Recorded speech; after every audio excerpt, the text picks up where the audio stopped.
Bismillahirrahmanirrahim. Assalamualaikum warahmatullahi wabarakatuh. Waalaikumsalam. Alhamdulillah wassalatu wassalamu ala Rasulillah wa ala alihi wa sahbihi wa mawala amma ba'd.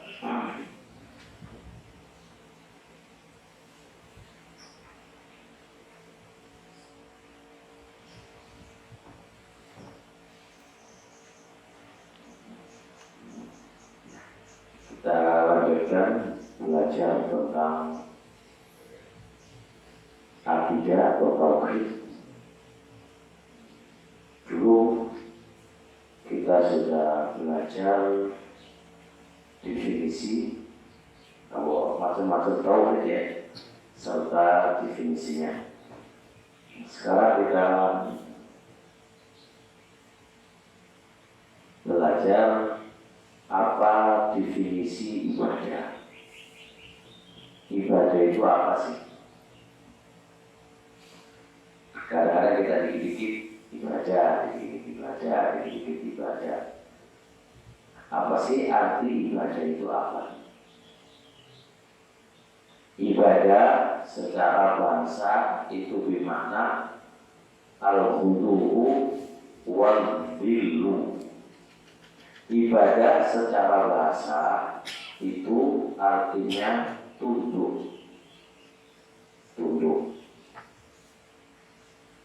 Jadi kalau kita gabungkan makna bahasa dengan makna syariat, nanti akan ketemu. Tapi harus paham dulu apa arti makna ibadah secara bahasa, tunduk. Adapun makna syar'i, makna syariat, ibadah itu bentuknya menjalankan perintah dan menjauhi larangan dengan asas fondasi cinta, mengharap, dan takut. Jadi coba direnungi, ini butuh renungan. Jadi ibadah itu artinya secara bahasa apa tadi? Tunduk. Makna ibadah secara syar'an adalah menjalankan apa? Perintah dan menjauhi larangan dengan 3 fondasi. 1, mengharap, 2, takut, 3, cinta.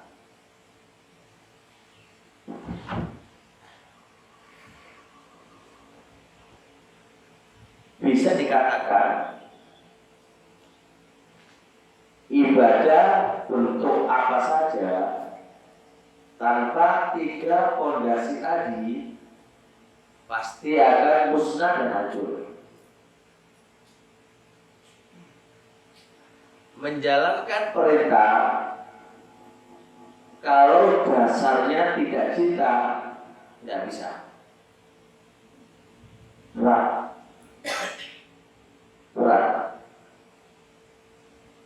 Tak kayak contoh sampai kita sebagai karyawan Linteng, kalau ada perintah dari atasan ke kita,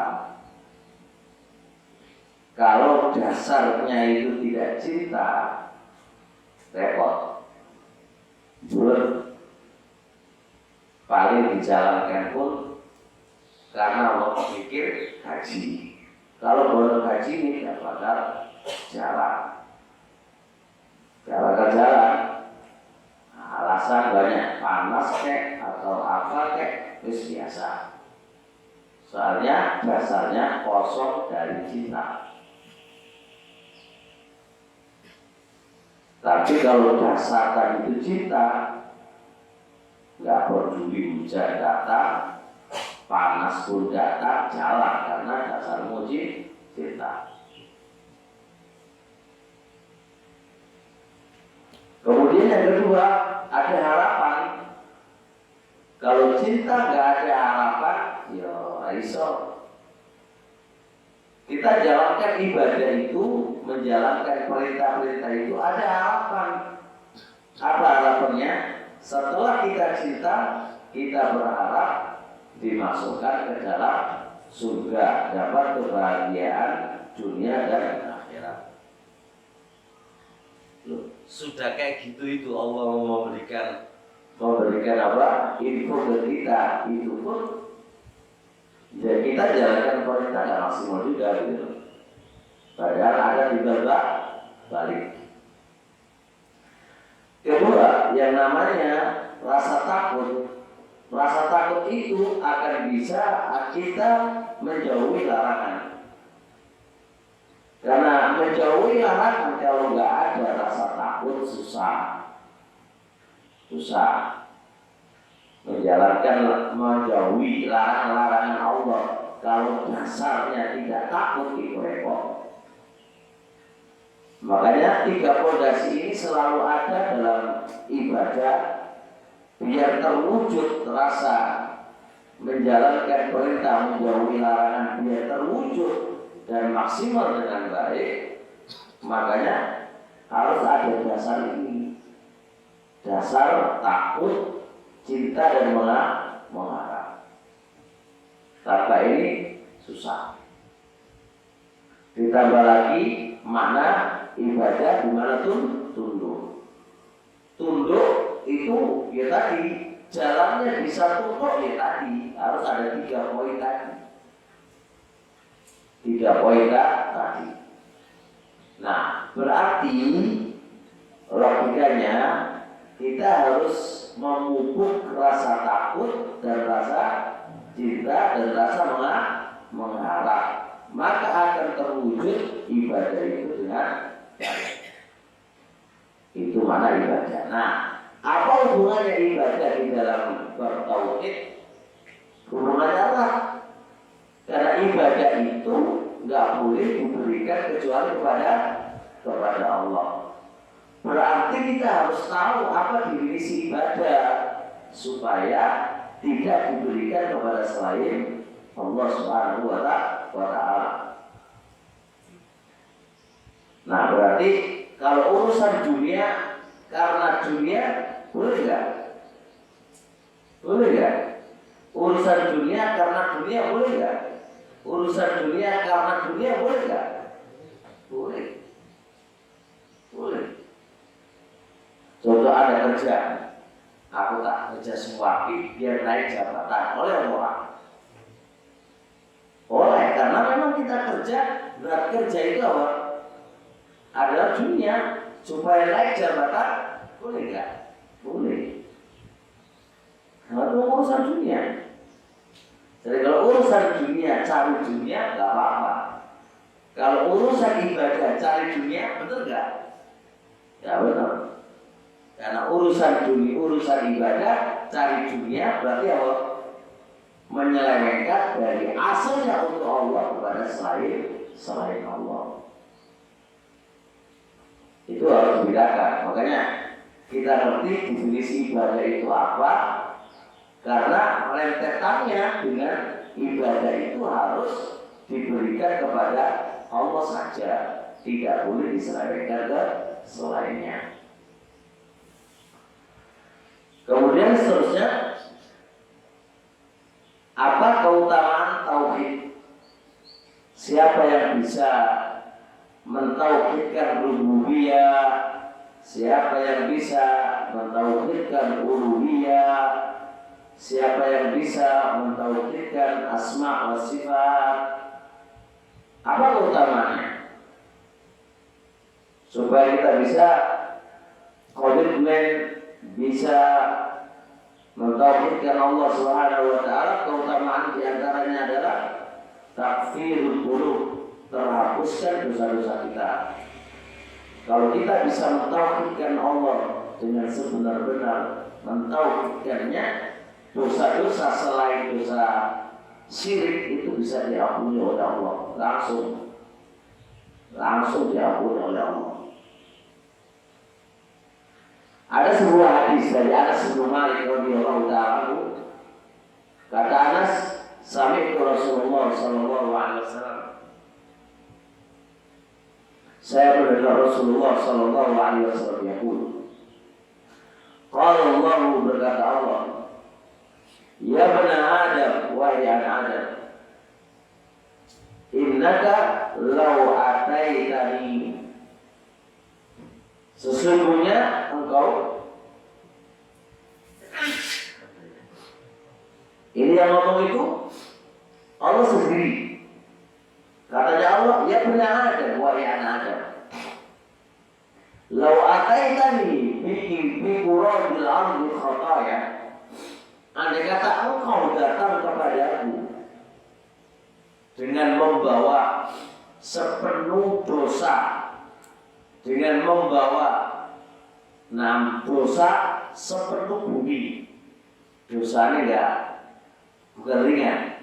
Membawa dosa itu sepenuh bumi. Bumi sejagat raya, bumi ini penuh dengan dosanya dia.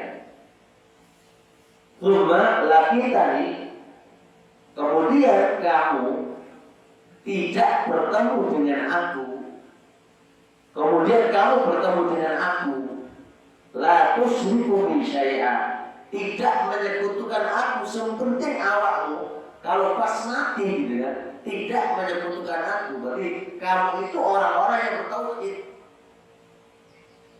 Maka katanya Rasul, katanya Allah, la ataituka bi qurabiha maghfiratan, saya akan datangkan ampunan sebanyak bumi tadi.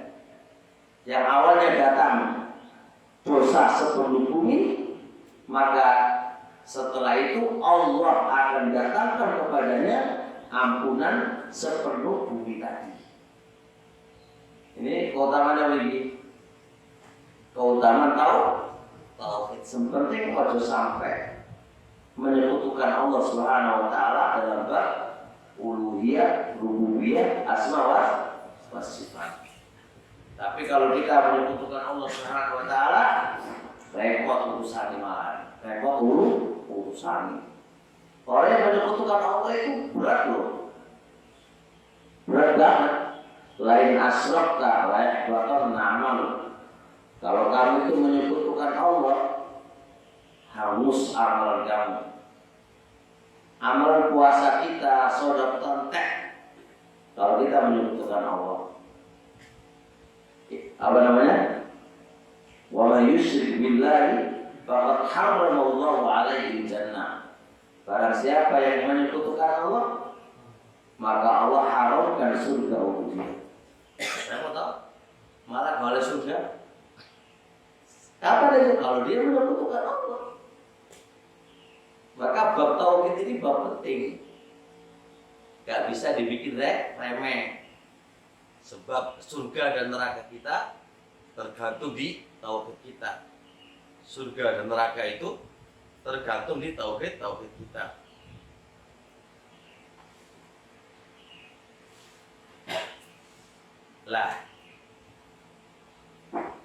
Sekarang kita lihat lagi siapa yang mentauhidkan Allah Subhanahu wa taala itu akan dapat keamanan, rasa aman dan dapat hidayah di dunia maupun di akhirat. Kata Allah, alladzina amanu wa lam yalbisu imanahum bidzulmin ulaika lahumul amnu wa hum muhtadun. Orang-orang yang beriman dan tidak mencampur adukan keimanannya dengan kesyirikan, berarti mereka keamanan di dunia maupun di akhirat dan mereka mendapatkan petunjuk. Berarti syarat orang itu akan aman, damai dunia maupun di akhirat, syaratnya apa? Beriman dan mentauhidkan Allah Subhanahu wa taala. Ya, negara ini Pak, ini sesuai dengan konteksnya Allah, negara ini akan aman. Aman itu lawannya takut. Masyarakatnya kalau ingin aman, nggak ada rasa takut, nggak ada rasa takut loh kan, nggak ada rasa takut baik kepada musuh, baik kepada globalisasi ekonomi atau apa, seluruh nggak akan ada rasa itu semuanya. Syaratnya apa? Tauhid. Tapi sekarang di zaman sekarang ini justru tauhid ditegakkan, dibilang apa? Dibilang Wahabi atau yang begini teroris. Terus kalau begitu keadaannya, berarti negara ini yang dimakmurkan adalah menyekutukan Allah, menyembah kepada selain Allah, meminta kepada selain Allah. Mau jadi apa negara? Mau jadi apa negara? Ini konsekuensi konteksnya Allah loh. Kita nggak bahas yang lain. Kita nggak nyindir siapa-siapa, enggak. Kita nggak anti menyindir orang, malas gitu kan. Kita konteksnya apa aja. Ulai kalau amnu wa muhtadun. Mereka itu akan aman dan dapat hidayah. Syaratnya apa? Mereka beriman dan tidak mencampur adukan keimanannya dengan kezaliman. Mau kezaliman? Syirik. Menyekutukan Allah. Sekarang berapa banyak kan minta kepada selain Allah, takut kepada selain Allah, apalagi ya. Terus gimana ya? Jelas. Jadi kalau kita mau pakai prinsipnya Allah dan Rasulnya, ya nggak kelar. Selama kesyirikan ini dibiarkan di muka bumi. Nah, memberantas kesyirikan itu bukan terorisme, bukan. Justru itu adalah syariatnya Rasul dari awal sampai akhir. Rasul di kota Mekah. Berapa tahun itu? 13 tahun. Apa yang dibahas oleh Nabi 13 tahun di Mekah? Meluruskan akidah dan tauhid. Jadi itu dakwahnya Rasul itu adalah dakwah apa itu? Dakwah tauhid. Jadi pembenaran ibadah itu hanya untuk Allah saja. Tapi bukan terorisme, bukan itu ajaran Islam. Apa sih makna Islam? Islam itu artinya makna bahasa tunduk. Dan makna apa syariatnya? Tunduk kepada Allah dengan cara apa? Mentauhidkannya, mentaatinya. Itu namanya Islam. Nah, kalau Islam itu bentuknya tidak mentauhidkan Allah, berarti itu Islam ini. Islam itu mentauhidkan Allah, hanya Allah yang dituhankan dalam masalah rububiyah, dalam masalah uluhiyah, dan dalam masalah asma wa sifat. Itu namanya Islam. Dan mentaati Allah dalam hal perintah dan menjauhi semua larangannya. Itu definisi Islam. Nah, terusnya kalau ditanya lagi, apa hikmah diciptakannya kita di muka bumi? Apa sih tujuan Allah menciptakan kita di muka bumi ini? Tujuannya untuk apa? Beribadah. Dan ibadah yang paling penting apa? Adalah mentauhidkan Allah. Wa ma khalaqtul jinna wal insa illa liya'budun. Aku ciptakan jin dan manusia kecuali apa? Supaya mereka beribadah kepadaku. Berarti tujuan Allah menciptakan jin dan manusia untuk apa? Nah, berarti untuk mentauhidkan Allah dan untuk mentaati apa yang menjadi perintah dan menjauhi apa yang menjadi larangannya. Jadi hamba ini diciptakan, dan ini semuanya loh. Wa ma khalaqtul jinna wal insa. Bahasanya insa itu seluruh manusia. Baik awalnya dia non-Islam atau non-Islam. Bahasa Al-Quran itu al-insa, manusia seluruhnya. Berarti bukan bahasanya wa ma khalaqtul jinna al-mu'mina wal insa, mu'mina enggak. Lafadznya insa dan jin dan manusia, berarti seluruhnya asal manusia yang diciptakan oleh Allah, diadakan oleh Allah. Tujuannya apa? Untuk mentauhidkan, menyembah Allah dan untuk mentaati Allah. Itu tujuannya. Tapi ketika Allah menciptakan kita dengan asas tujuan beribadah kepadanya, bukan berarti Allah itu butuh kepada makhluk, bukan. Karena ketika Allah menciptakan dalam tujuan itu semuanya adalah kembali kepada mereka. Karena Allah mengatakan wallahu ghaniyun 'anil 'alamin. Jikalau manusia itu kufur kepada Allah, Allah itu tidak butuh alam. Masih manusia itu peka kufur dengan Allah, Allah tidak butuh mereka. Bukan berarti mengurangi Allah, enggak. Berarti Allah ngasih tujuan tadi itu supaya untuk beribadah, sebenarnya itu kembali kepada siapa? Kepada manusia itu sendiri, bukan kembali kepada Allah Subhanahu wa Ta'ala. Jadi jangan dipanggil kembalinya ke Allah, boten enggak. Jadi kembali ke diri kita masing-masing. Nah, tinggal kita ngoreksi kita sesuai nggak dengan tujuannya Allah begitu. Ada evaluasi lah per minggu atau per hari. Hari ini aku nggak sesuai dengan perintahnya Allah. Sesuai nggak? Ada seorang laki-laki pelaku maksiat. Jadi laki-laki ini maksiat kerjaannya di dunia ini. Lalu dikasih rapot sama Allah, dikasih rapot. Mari dewa itu rapot tidak. Kita semuanya di situ ada rapot. Menerima rapot dari tulisan itu merah atau biru atau pinggir dari itu ini. Ada rapotnya Pak. Kemudian pelaku maksiat ketika menerima rapot ini itu ditanya sama malaikat, halaka min amalin, apakah Anda itu punya amal baik gak di dunia dulu? Fakolah, jawaban dia, lah nggak punya malaikat. Jawaban ini pelaku maksiat itu bukan. Kalau itu orang dunia, dia itu selalu maksiat. Kalau itu orang dunia. Fakir dalam maka malaikat ngomong dia, bah ada. Kamu itu masih punya kebaikan. Kamu punya kebaikan malaikat. Apa itu? Summa ukhrijat lahu bitaqah. Lalu dikeluarkan untuknya kartu.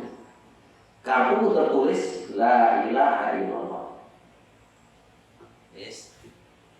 Nah, ketika kartu itu ini saat itu masih di timbangan Pak, di toko itu masih di timbangan ya. Jadi ada lembaran amalan kita dengan di toko itu ditimbang. Yang lembaran kejelekan diletakkan di sini, naca namanya. Terus di toko tulisan ilaha illallah itu nah ini. Kalau secara akal, mana yang berat? Dosanya yang berat. Dosanya pakai mumpuk sama pakai merah kafe itu. Tapi, masya Allah, yang namanya keutamaan tauhid. Apa dari fatosat sajalah untunubi watakulat bitofatu. Lembaran-lembaran kertas yang isinya dosa itu ringan lah. Dan kartu yang isi la ilaha illallah itu yang berat. Sehingga dengan ini dia masuk surga secara langsung dan tidak masuk neraka. Padahal dosa ini sangat ada. Ini keutamaan tauhid. orang yang mentauhidkan Allah Subhanahu wa Ta'ala. Pertanyaannya adalah, kok bisa orang ini dengan tauhidnya menjadi berat timbangannya? Karena pada dasarnya tauhidnya itu bagus. Dia urusan ibadah itu hanya Allah, itu kayak urusan. Jujur dalam menjalankannya itu luar biasa. Tapi di saat itu juga dia maksiat kepada Allah Subhanahu wa Ta'ala. Di samping tauhidnya luar biasa, dan dia juga terkalahkan dengan dosa syahwatnya, bermaksiat kepada Allah Subhanahu wa Ta'ala. Nah, semisal kalian tadi, keutamaan tauhid bisa dia masuk ke dalam surga dan dosa-dosanya diampuni oleh Allah Subhanahu wa Ta'ala. Tapi jangan diambil pelajaran. Aku tak nyolok ibu wae ngono iki.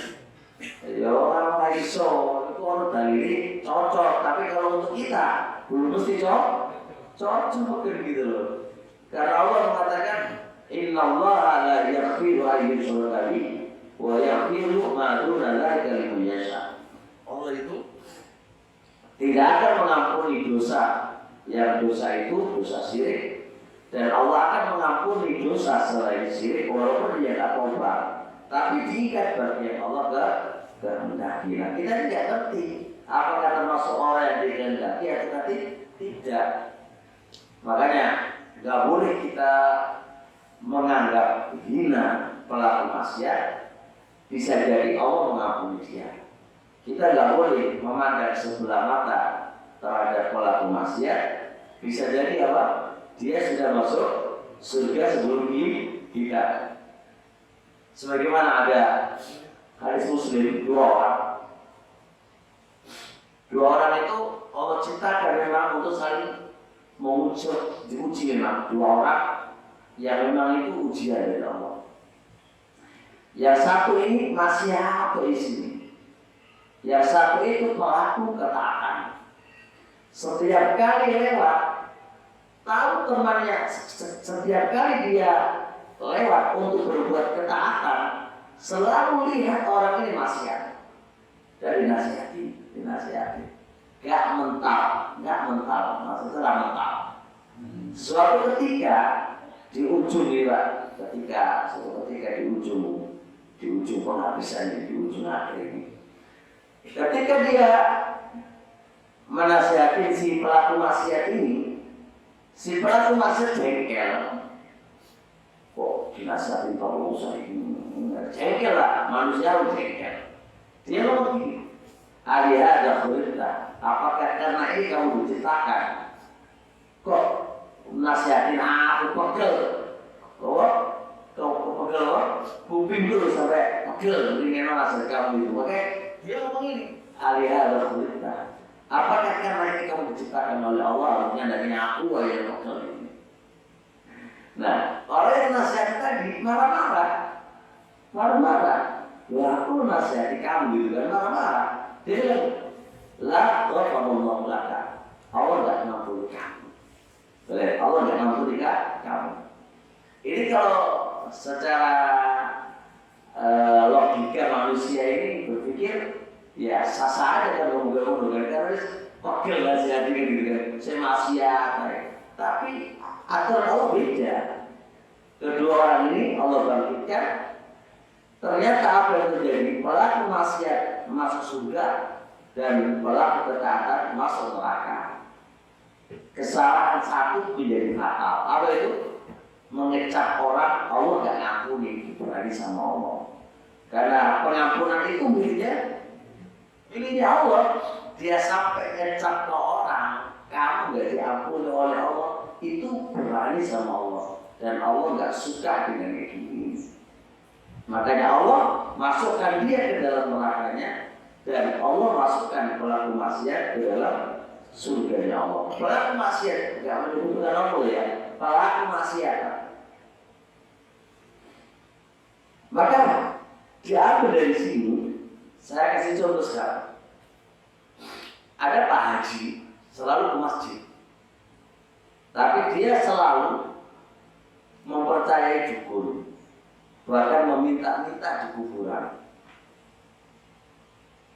Yang satu sholat biasa, tapi suka doaan. Bahkan kalau ngombe komer kendaraan di mata masyarakat mana yang lebih jelek? Mana yang lebih jelek? Minum toak, minum komer kan? Tapi di sisi Allah dia mendingan daripada orang yang menyekutukan Allah. Lebih penting. Kedua-duanya nggak penting Pak, mau maksiat ya. Cuma ini kan hitungannya kan apa? Perbandingan antara dosa maksiat dengan dosa apa? Menyekutukan Allah. Oh jadi Pak, kita nggak boleh pakai teori kita Pak. Dari ada yang saya sebutkan tadi, bahwasanya dosa yang bentuk menyekutukan Allah itu Allah nggak ampuni loh. Tapi kalau dosa maksiat saya diampuni oleh Allah. Kisah-kisah yang sebutkan tadi itu semuanya bukan Muslim. Itu adalah sebuah dalil bahwasanya di kacamata Allah Subhanahu wa taala kemaksiatan itu lebih ringan ketimbang menyekutukan Allah. Makanya walaupun dia sorbanan, walaupun dia jadi haji 100 kali kayak tampak di wajahnya itu apa putih karena kakek kayak sujud atau kayak apa. Tapi dia perbuatan dia menyekutukan Allah itu lebih berat ketimbang perjalanan Yosef. Enggak, dia tidak menyekutukan Allah. Yosef biasa lah ngombe darah, wis bawa itu aneh apa itu saya mengibat. Tapi di kacamata tak mungkin. Semua ya ngombe wae saja. Soalnya maksiat wae gitu. Inggih lho, maksiat wae. Tapi di sisi Allah sama-sama jelek kok namanya maksiatnya. Tapi saya mending. Karena kata Allah kan dosa selain syirik seiso diampuni. Kalau dosa selain syirik gak bakal diampuni. Bisa dibilang gitu. Kalau cuma jadi satu enggak, karena kalau datangkan ulama masalahnya semuanya banget. Tapi sebenarnya tidak butuh itu. Dari Al-Quran ini jelas, dari hadis ini jelas. Tapi ada bilang ini kayaknya maksiat penting kan benar. Cuma itu tetap enak, maksiat itu enak kalau dilakoni dia. Kita sebagai hamba berusaha maksimal mungkin menjauhi apa yang menjadi larangan ini dan berusaha menjadi hamba dan mentaati yang menjadi perintah. Itu yang paling penting kan. Dan di antara yang paling penting itu adalah tauhid itu Pak adalah tingkatan tertinggi. Kalau kita nggak beres, semua nggak beres. Itu tauhid. Ini nggak beres, semua nggak beres. Masih ada itu wape ke makhluk wape ke makhluk. Kalau tauhid ini udah nggak beres, semua nggak beres. Semua nggak beres. Nah, masalah sekarang adalah orang-orang nggak suka kalau memurnikan ibadah kepada Allah itu orang-orang nggak suka gitu kan. Dibilang suka mengkafirkan kayak suka apa kayak. Padahal yang tahu ada kata orang yang menyekutukan Allah, ya kan? Yang ngomong nggak masuk surga itu seorang loh, bukan kita loh. Allah yang mau bukan kita loh dibilang suka-suka ngafirkan lu sama suka kita ini wah dibilang mereka wahabi kayak atau salafi kayak orang yang paling takut terhadap Allah di dalam mengeluarkan orang dari Islam itu paling takut. Dan apa? Man qala li akhihi kafir. Siapa yang bicara kepada saudaranya wahai orang kafir, itu kalau nggak kembali ke dia, ya kembali kepada orang yang diucapkan. Berat itu. Dan keyakinan Ahlussunnah wal Jamaah nggak mau mengkafirkan kecuali orang yang dikafirkan oleh Allah. Nggak mau mengatakan sifat itu bukan Ahlussunnah kecuali Allah dan Rasulnya telah menetapkan itu dengan kaidah-kaidahnya. Kalau nggak serampangan. Jadi apa yang disampaikan pengikut Muhammad bin Abdul Wahab bahwasanya itu adalah takfir itu keliru paham itu penyimpanan nama.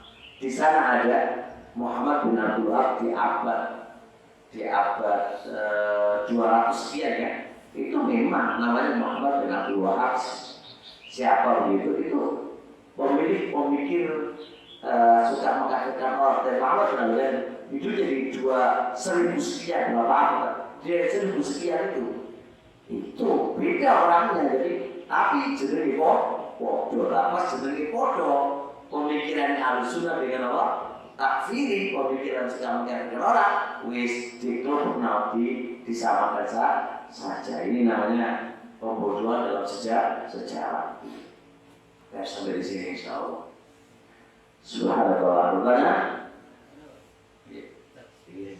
Jadi masalah di tokoh Nahdlatul Tauhid. Jadi masing-masing umat Islam semuanya kan memiliki kartu tokoh Nahdlatul Tauhid. Apakah ketika ditimbang timbangannya sama atau bertingkat-tingkat? Jelas bertingkat-tingkat karena orang mengucapkan kalimat la ilaha illallah ada yang membatalkannya, ada yang sekedar membaca kan dia memiliki rukun-rukun tidak dipenuhi. Makanya sampaikan di toko ini kenapa kok menjadi berat? Karena dia memenuhi kandungan isi di dalamnya, ya kan?